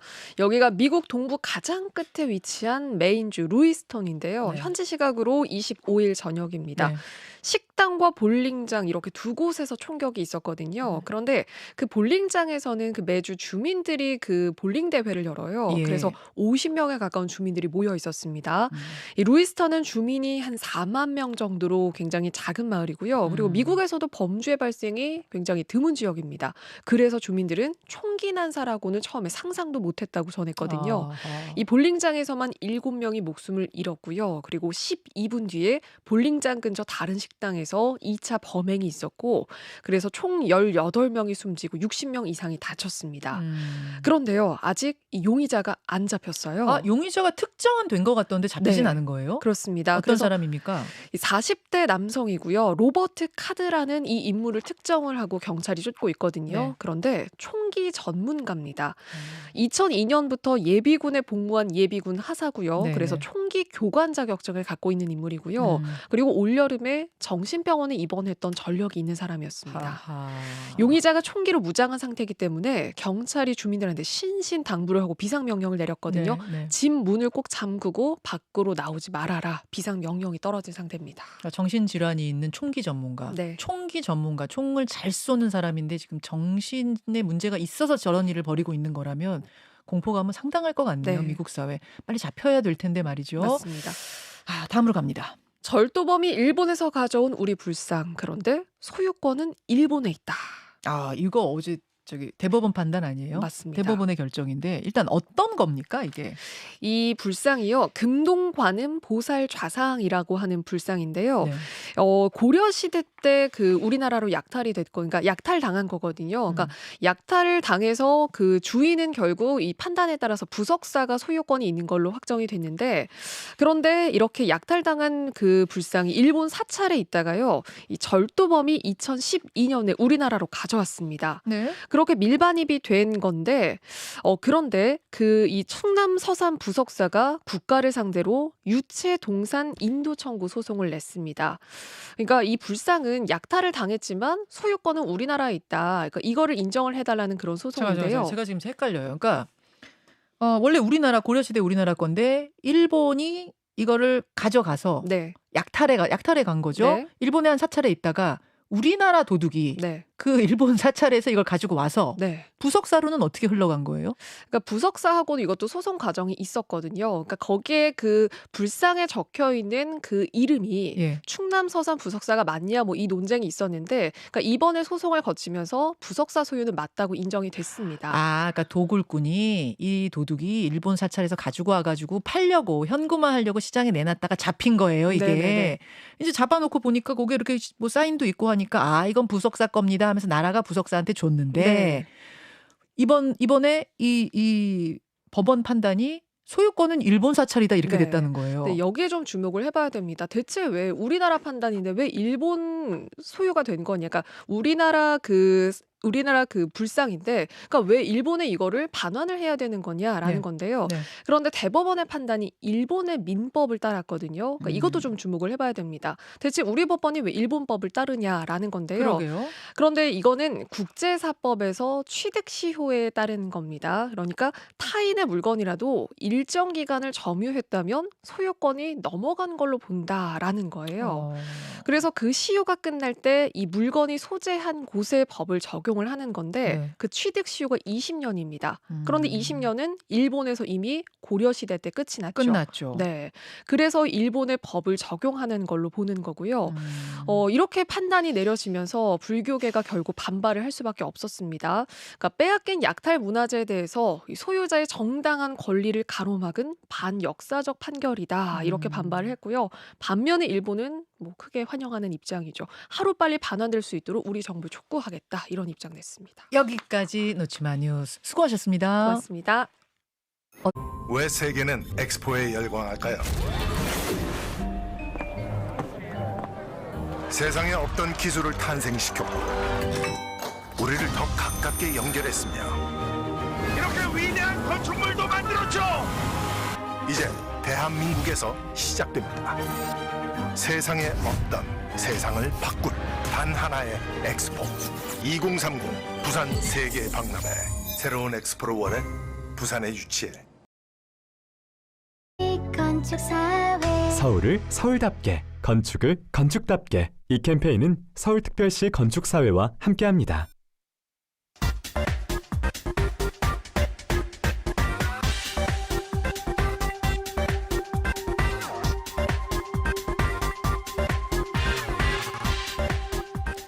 예, 김광일의 정치 탐구 코너입니다. 오늘은요, 뭐 정치를 탐구한다기보다는 기획 취재라고 해야 될 것 같아요. 우선 인사 나누죠. 김광일 기자 어서 오세요. 안녕하세요. 이태원 참사 1주기가 이틀 앞으로 다가왔습니다. 이제 이틀 뒤면은 꼭 1년이 되는 건데 사실은 1년 동안 이 사건이 어떻게 흘러왔고 그것은 어떻게 변했고 이제 때가 되니까 다시 궁금해집니다만 그동안은 많이들 모르고 잊고 지내왔거든요. 그렇죠. 예, 오늘 그 부분을 좀 들여다본다고요. 네, 인물, 사건, 배경 이렇게 세 가지 구분해서 브리핑해 드릴게요. 예. 먼저 사건은요. 헬로윈 앞둔 주말 서울 이태원에서 압사 사고가 발생해서 158명이 숨졌던 사건이었죠. 여기에 사고 트라우마로 한 명이 스스로 목숨을 끊으면서 나중에 사망자가 159명으로 기록이 됐습니다. 예, 여러분 이제 그날의 기억 참으로 불편하기도 하고 슬프기도 하고 안타깝기도 하고 그래서 우리가 1년 동안 떠올리기를 꺼려 했었을지도 모릅니다만 그날을 다시 한번 떠올려 보겠습니다. 코로나19 거리두기가 끝나고 나서 인파가 한꺼번에 쏟아져 나온 그런 날이었어요. 네, 말 그대로 발 디딜 틈이 없었죠. 특히 해밀턴 호텔 좌측 골목이 심각했습니다. 폭이 3-4m 정도 그리고 길이가 45m 남짓되는 골목에 사람들이 빼곡히 들어찼고요. 순차적으로 균형을 잃고 넘어지면서 사고가 발생했습니다. 경찰, 지자체는 사전에 인지하지 못했고 우왕좌왕하다가 군중관리를 제대로 하지 못해서 문제를 키웠었습니다. 뭐 지금 사건을 아주 축약해서 말해줬는데 배경이 뭔가 이태원이죠. 예. 배경은 그 이태원이 지금 어떻게 됐을까? 여기서부터 한번 들여다보죠. 이태원은요. 참사 직후부터 인파가 급감했어요. 그래서 주말에도 썰렁했고요. 뭐 그 근처에서 왁자지껄 놀기가 좀 부담된다라는 얘기가 있었고 때문에 아예 문을 닫는 가게도 많았습니다. 네, 지금 현재 모습을 보고 왔어요. 네. 구체적으로 좀 어떻던가요? 최근에 제가 직접 가서 확인해 본 결과 여전히 좀 어려운 게 공실이 많더라고요. 이태원 패션 거리 중에서 대로변 한쪽에 있는 점포들을 쭉 세워봤거든요. 네. 이태원역 4번 출구부터 삼각지역 사거리까지 쫙 봤는데 네. 여기에 1층 점포 기준으로 총 70곳의 가게가 있었는데요. 70개. 예, 그중에 공실이 23곳이었습니다. 70곳 가게 중에 23개가 공실이라고요? 그러니까 세 집 중에 한 집이 비어 있었다는 말입니다. 그러니까 뭐 오픈 클로즈 이렇게 퐁당퐁당으로 열려 있었어요. 지금 금광일 기자가 직접 찍어온 사진들 보여드리고 있는데 임대 다 붙어 있네요, 줄줄이. 네, 임대문이 붙어 있고요. 말씀드린 이 거리뿐만 아니라 여기 맞은편도 거의 비슷했고 여기 사실 대로변이거든요. 그렇죠. 대로변이면 제일 좀 활성화가 되어 있는 곳인데 저기 이게 이태원 메인스트리트잖아요. 맞아요. 예. 지하철역 있는 그쪽인데 예. 이쪽도 그렇고 안쪽에 있는 골목도 사정은 크게 다르지 않았습니다. 그 사고가 났던 그 골목, 이제 해밀턴 골목이라고 했던 그 골목도 가보셨어요? 네, 골목 자체가 제가 얼마 전 갔을 때는 공사 중이었는데 어제 그 공사는 다 끝났대요. 예. 기업과 안전의 길이라고 해서 뭐 게시판 같은 거 세워서 추모할 수 있게 했고요. 다만 이 길이 애초에 이태원역 1번 출구랑 뒤에 이제 클럽, 라운지바 이런 것들을 잇는 골목이어서 예전에 항상 원래부터 좀 바글바글한 곳이었거든요. 지하철 내려서 지하철역에서 나와가지고 그 두 번째 메인스트리트를 가기 위한 골목길인 거잖아요. 네, 클럽으로도 직행할 수 있는 그 길이었고요. 네. 근데 예전처럼 그렇게까지 회복되지는 않은 것 같더라고요. 제가 바로 그 골목에서 특히 그 이마트 편의점이 좀 주목이 많이 됐었는데 네. 그 편의점 바로 옆에서 의류 편집샵을 운영하던 상인을 만났습니다. 네. 매출이 이전에 비해서 반도 안 나온대요. 그리고 이 상인의 경우에는 트라우마, 죄책감 같은 것까지 같이 겪게 되면서 결국엔 버티지 못하고 저쪽 멀리 녹사평역 쪽으로 터전을 옮겼습니다. 이 상인의 목소리는 직접 듣고 오시겠습니다. 거기서 옮기는 원인은 너무 힘들었어. 아침에 일어나면은 그거 현장이 보이고 매일 보잖아. 관광객이 오면은 그 현장 보기 위해서 또 보러 일부러 온단 말이야. 들어와서 또 나한테 또 질문하고 물어보고 그럼 대답 안 해줄 수도 없잖아. 지금도 막 울컥하고 눈물 나오고 가슴이 답답하고 그 애들이 환상이 보이고 그렇지. 여러 가지로 힘들어. 뭐 옮기고 안 옮기고가 문제라 모두 영업적으로 뭐가 잘 돼야 되는데 모두가 침체 상태니까. 그런데다가 이자가 얼마나 지금 비싸. 이자만 내기도 바쁘고 힘드는데. 자, 이태원 상인 남인석 씨의 목소리 지금 들으셨는데 여러분 이태원의 1년 지금 모습 어떤지 들여다보고 있습니다. 장사 안 되고 거기 트라우마까지. 네, 다만 그 상권이 최근 들어서 아니 지난 여름쯤부터는 조금 회복되는 분위기이긴 하대요. 그래요. 특히 아까 보여드렸던 사진은 이제 평일 낮에 찍었던 사진이었는데 제가 그 이후 사진은 못 찍었지만 저녁 때만 해도 비교적 좀 나아지는 모습이 보였고요. 네. 주말에는 훨씬 인파가 나름대로 많다고 합니다. 제가 상인들 또 다른 상인들 여러 명 얘기도 들어보고 부동산까지 좀 돌아봤거든요. 네. 네, 다들 하는 얘기가 짠한 이태원은 이제 끝났다. 그래도 이제 회복이 된다, 활기가 돌기 시작했다 이렇게 보고 있어요 부동산에선. 네, 그리고 사실은 또 분위기를 좀 바꾸고 싶어서 뭐 그런 얘기를 또 한 것 같습니다. 특히 이태원에서 12년째 장사 중인 한 상인 얘기를 대신 전해드리면 유동인구는 거의 회복이 됐다. 드라마 이태원 클라스 보고 찾아온 외국인 관광객만 해도 상당하다. 물론 기존에 놀러오던 손님들에 비해서 관광객들은 비교적 지갑을 잘 안 열기 때문에 매출은 잘 안 나오지만 유동인구는 회복이 됐다라고 얘기를 합니다. 그리고 또 하나 인상 깊었던 얘기는 최근에 이렇게 다시 들어오고 있는 관심이 이 사람들한테 부담이라고 하더라고요. 펍을 운영하는 한 사장이 했던 얘기가 악몽 같은 일주일이 얼른 지나갔으면 좋겠다. 이 1주년 뭐 여러 행사라든지 이런 것도 또 좀 마음이 아프니까. 그러니까 특히 비난의 화살이 그 안전관리 책임자들이 아니라 이태원 상인들을 향하는 경우가 꽤 있대요. 인터넷 댓글 같은 데서. 그래서 이 상인들 대다수가 인터뷰를 꺼렸고요. 음성 없이 제가 이렇게 간접 인용으로 전해드리게 됐습니다. 자, 알겠습니다. 이태원이라는 공간은 1년이 지난 지금 이렇게 변했다. 그럼 이제 인물 이야기로 좀 넘어가 보죠. 참사 후에 가장 많이 변한 인물이 누굴까? 당연히 유가족들이겠죠. 네. 피해자들이고. 네. 그 유가족, 그러니까 희생자랑 유가족일 텐데 유가족 얘기를 일단 먼저 직접 들으실 수 있도록 준비했습니다.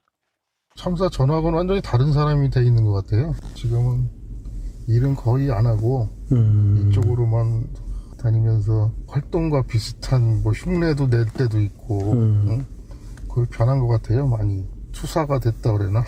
그 정도까지는 아닌데 부모 입장에서 그러면은 뭐 어떻게 해결해 주겠지 하고 그냥 마냥 바라볼 수만도 없는 거고 그래도 의문점이 있고 또 진상규명이 안 된 거에 대한 목소리는 또 내야 사회에서 또 그 목소리를 듣고 또 밝혀주고 할 거니까 아이를 위해서 죽은 아이가 편안하게 그래도 아빠가 뭐 뭔가를 좀 했구나 그런 마음 들 수 있게 계속 할 것 같아요. 투사가 됐다 지금 그러셨는데 유가족들이 지금도 바라는 거는 뭐예요? 일단은 뭐 진상규명 책임 인정이에요. 이거는 참사 직후부터 일관되게 요구했던 거였습니다. 저희가 1년 전에 유가족 2명을 동시에 연결해서 인터뷰한 적이 있었거든요. 그때 나갔던 방송을 일단 먼저 듣고 오실게요. 1년 전 목소리입니다. 형식적인 사과가 아니라요. 행정부 수반으로서의 진심 어린 사과를 바라고요. 그리고 행정부 수반으로서 사람을 잘못 쓴 것에 대한 국내 안전을 지키지 못한 진심 어린 대국민 사과를 원합니다. 진심 어린 대국민 사과, 이를테면 본인이 직접 카메라 앞이나 유가족분들 앞에 서서 메시지를 읽는 방식 이런 것들을 생각할 수가 있을 것 같고요. 네, 그렇습니다.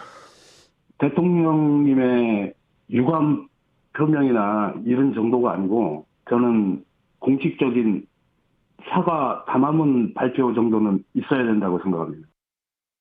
그러니까 국민들의 안전을 더 지켜주지 못했는가 이런 부분에 대한 사과를 요구한다. 뭐 이런 거였는데 그 후로 사실은 없었죠. 그런 네. 메시지는. 네, 없었고요. 그러기 때문에 이제 뭐 책임을 인정하지 않는다는 부분에 대해서 유가족들이 분통을 터뜨리고 있었습니다.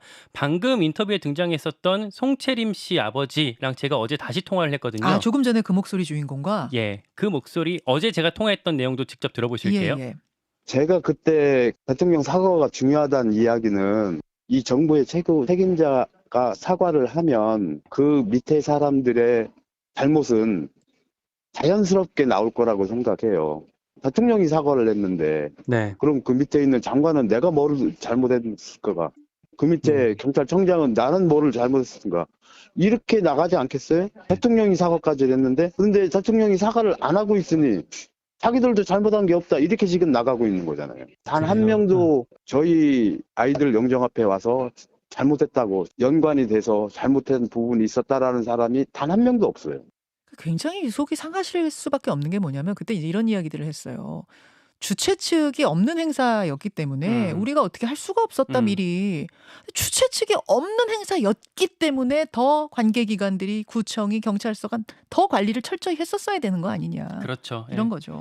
이렇게 유가족 상인들은 삶이 크게 달라졌는데요. 반면에 책임자라고 거론됐던 사람들의 삶은 비교적 변화가 덜했습니다. 뭐 구속된 사람도 있고 다 어떻게 됐어요? 정리 좀 해보죠. 그러니까 주요 피의자들이 줄줄이 구속됐다가 보석으로 풀려났습니다. 박희영 용산구청장, 최원준 전 용산구 안전재난과장 비롯해서 용산경찰서 이임재 전 서장, 송병주 전 상황실장, 김진호 전 정복과장, 그리고 박성민 전 서울경찰청 정보부장 등등 다 구속에서 벗어났어요.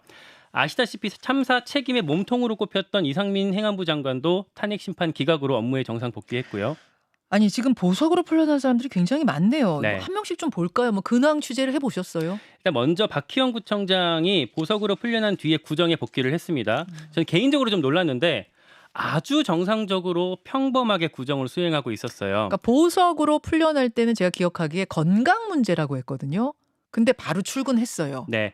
그리고 한 달 전에 추석 때는요. 명절 인사 유튜브까지 찍었는데 요것 한번 같이 보실 수 있을까요? 준비가 되어 있나요? 사랑하는 용산 구민 여러분, 저는 구민 여러분과 했던 처음 약속 그대로 오직 구민만 바라보며 구정에 전념하고 있습니다. 모든 정책과 사업 구상의 최우선 순위는 구민이며 구민의 안전과 행복이 곧 구정의 목표입니다. 박희영구청장 주변이랑 구의회 등등 취재를 해봤는데요. 네. 연일 광폭 행보를 이어가고 있대요. 주로는 공개적인 자리보다는 구민과의 스킨십 이런 쪽이 아주 적극적이라고 하더라고요. 용산에서 5명 이상 모이면 그곳에 박희영이 나타난다. 이런 말이 있을 정도고요. 그러다 보니까 벌써 재선 준비하는 거 아니냐 이런 분석이 공공연하게 나오고 있습니다. 얼마 전에는 할로윈데이 그 대책회의를 직접 주재했다가 책임자가 직접 이렇게 나서면 안 되는 거 아니냐라는 유가족의 반발도 사기도 했습니다. 그래요. 재판은 계속 진행 중이고요. 네, 수사 재판에서는 계속해서 무죄를 주장해 왔어요. 수사 검사한테 나는 신이 아니다라고 했다고 하더라고요. 검사가 행사 준비 제대로 못한 거 아니냐라고 했더니 제가 신도 아니고 이렇게 많은 인파를 어떻게 예측했겠냐라고 항변했대요. 주최자 없기 때문에 관리 책임도 없다라는 취지로 얘기한 거죠. 누가 신이 되라고 했습니까? 그러니까요. 네. 반면에 검찰에서는 박희영 구청장이 재난 방지할 업무상 주의 의무가 있다라고 해서 업무상 과실치사상 혐의로 기소했고요. 예. 공소장 보니까 박희영 구청장이 직원들한테 당시에 삼각지에 있는 집회 가서 전단지 수거해라라고 지시한 사실이 있더라고요. 대통령실 앞에 있는 집회 가서. 이게 참사 2시간 전에 벌어진 일이었습니다. 그래서 당직하던 직원들이 전단지 수거하느라 이태원 상황 대응하기가 어려웠다라는 게 드러나기도 했습니다. 그렇군요. 경찰 쪽 가겠습니다. 경찰 쪽 근황들은 어떻습니까? 경찰 중에서 사실 우리 내리에 가장 세게 박혀 있는 사람은 아마도 이임재 당시 용산서장일 거예요. 네. 그 삼각지 아까 말씀드렸던 대통령실 앞 집회 나갔다가 느릿느릿 한 바퀴 돌아서 이태원 파출소 왔고 파출소에서도 옥상에 한참 서 있던 사람인데요. 아, 옥상에 서 있던 그 인물. 네, 참사 직후에 직위 해제가 됐습니다. 예. 그러니까 아마 이제 집에서 아마 진행 중인 재판에 대비하고 있을 걸로 보여요.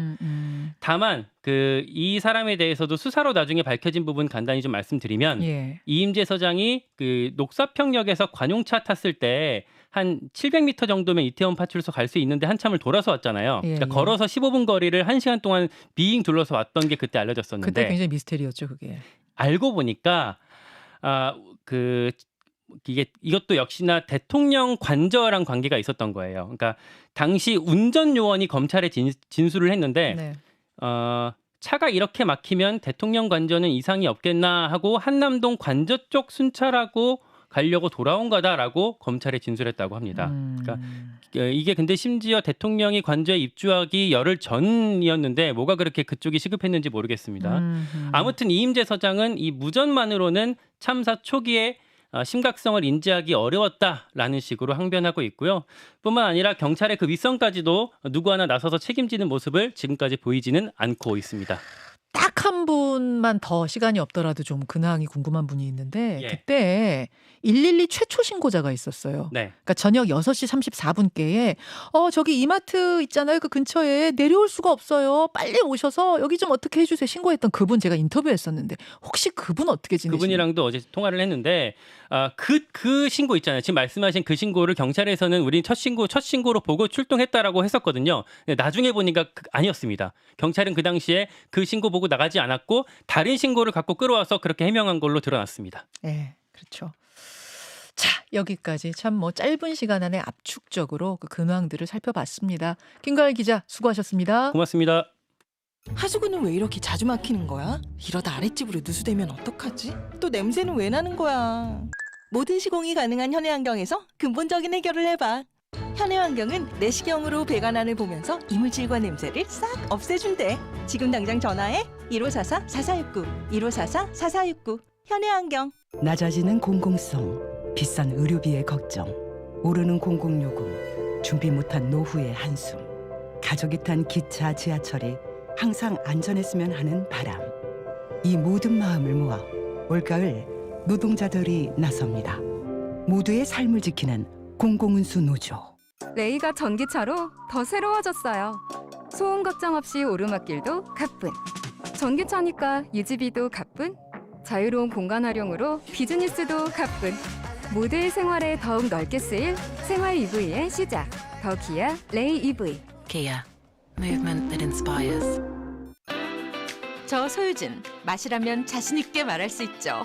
우리 집은 맛없는 건 안 먹거든요. 그래서 커피는 펄세스 스테비아 커피 믹스. 이렇게 맛있는데 당까지 제로니까 7천만 잔이나 팔린 펄세스 스테비아 커피 믹스. 전국 대형마트에서도 만나보세요.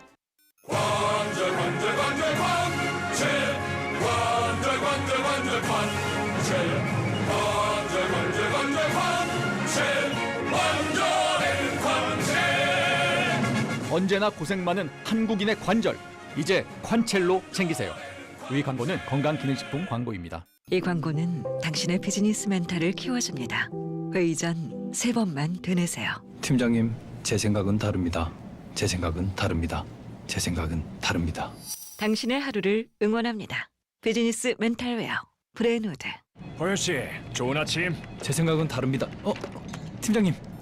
중장년 여러분, 제2의 인생이 고민이라면 한국출판문화산업진흥원의 중장년 청춘문화공간으로 초대합니다. 중장년을 위한 인문, 예술, 여가문화 맞춤형 프로그램으로 자기개발부터 재취업 준비까지 검색창에 중장년 청춘문화공간을 검색하세요. 우리 1주년인데 뭐 없어? 있지. 인기 첨단 사양은 기본화하고 안전 패키지에 편의 사양을 알차게 더한 1주년 기념 패키지에 잠깐, 그게 뭐야? 아이오닉 6가 준비한 1주년 선물. 2024 아이오닉 6가 선물처럼 돌아옵니다. 가까운 지점 대리점을 방문해보세요. 누구도 가지 않은 길을 누구나 따라오게 될 길로, 그렇게 또 한 번 세상을 이끌어갈 메인스트림의 이야기, 새로워진 소렌토가 시작합니다. 더 메인스트림, 더 뉴 소렌토. Kia, movement that inspires. 안녕하세요, 박보검입니다. 누군가의 행동이 MBTI의 예측대로 흘러갈 때, 레시피대로 만든 음식이 가장 맛있을 때, 요즘엔 이렇게 말한다죠? 와, 이건 진짜 과학이다. 그런데 이 말은 어디서 시작된 걸까요? 침대는 과학입니다. 맞네, 침대는 과학이다. 에이스 침대. 김현정의 뉴스쇼 오늘은 여기까지입니다. 좋은 주말 보내시고요. 저는 월요일 아침 다시 찾아뵙죠. 고맙습니다.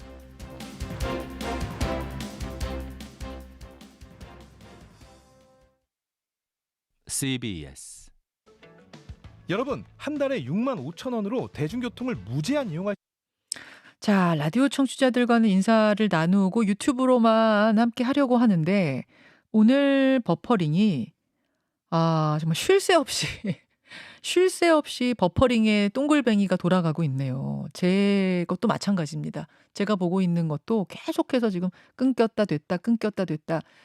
그래서 평소 같으면 뭐 2만 명 가까이 지금 보고 계셔야 될 이 시간에 지금 7천여 명밖에 안 남아 계세요. 그래도 끝까지 그 버퍼링 속에 어떻게든 다시 들어오고 끝까지 자리를 지키고 계신 7천 한 300여 분의 꿀단지들께 감사드리고요. 오늘 정말 힘들었다고 손영주님, 그쵸? 오늘 버퍼링 최강이라고. 네이버 TV로 넘어가서 보고 계신 분들 한 1,000명 계세요. 네. 보고 계시고 또 레인보우 앱, 저 CBS 지금 이 말하는 순간 또 버퍼링 돌아가네요. 예. 예. 아이고. 제가 이 말씀을 드리는 순간에도 또 버퍼링이 걸렸습니다. 예. 어쨌든 여러분 감사드리고요. 오늘 뭐 5분만도 못할 것 같고 이 댓글쇼도 할 수 있을까 못할까를 밖에서만 고민하다가 일단 시작하겠다. 예, 일단 또 새로 방을 열면 다른 환경일지도 모르니까 방을 새로 열어서 시작을 해보고 너무너무 심각하다 싶으면은 뭐 어떻게 하더라도 일단은 시작을 하겠다고 밖에서 결론을 내렸네요. 예, 댓글쇼 방으로 모이시면 되고요. 저희 잘못은 아닙니다. 저희 송출은 멀쩡해요. 평소와 똑같아요. 근데 지금 알 수 없는 유튜브 오류. 예, 유튜브가 오늘 왜 이러는지는 원인 파악을 이제 뭐 해봐야겠습니다만 대부분 유튜브에서 문제가 생길 땐 저희가 원인을 파악하기도 어렵더라고요. 저희가 어떻게 할 수 있는 부분이 아니에요. 저희 송출의 문제면은 네이버 TV로도 안 되고 뭐 레인보우 앱으로도 안 돼야 되는데 그쪽은 지금 멀쩡히 잘 나가고 있거든요. 라디오도 잘 나가고 있고. 저희가 저희 선의 문제나 이런 건 전혀 아닙니다. 예. 아무튼 감사합니다, 여러분. 끝까지 남아주셔서. 잠시 후에 댓글쇼방 열리면 거기는 괜찮을 거라고 믿으면서 기대하면서 그쪽으로 넘길게요. 김가연 기자 수고하셨고요. 네. 취재하냐 고생했는데 오늘 뭐 뒤에 또 할 수가 없어서 좀 안타깝긴 합니다만 여기까지 하고 빨리 네. 넘기죠. 예, 고맙습니다, 여러분. 댓글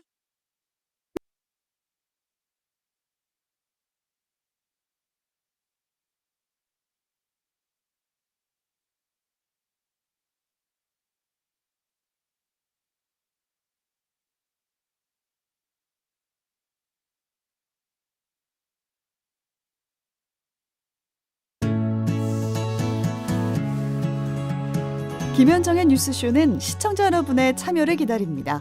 구독과 좋아요, 댓글 잊지 않으셨죠? 알림 설정을 해두시면 평일 아침 7시 20분 실시간 라이브도 참여하실 수 있습니다.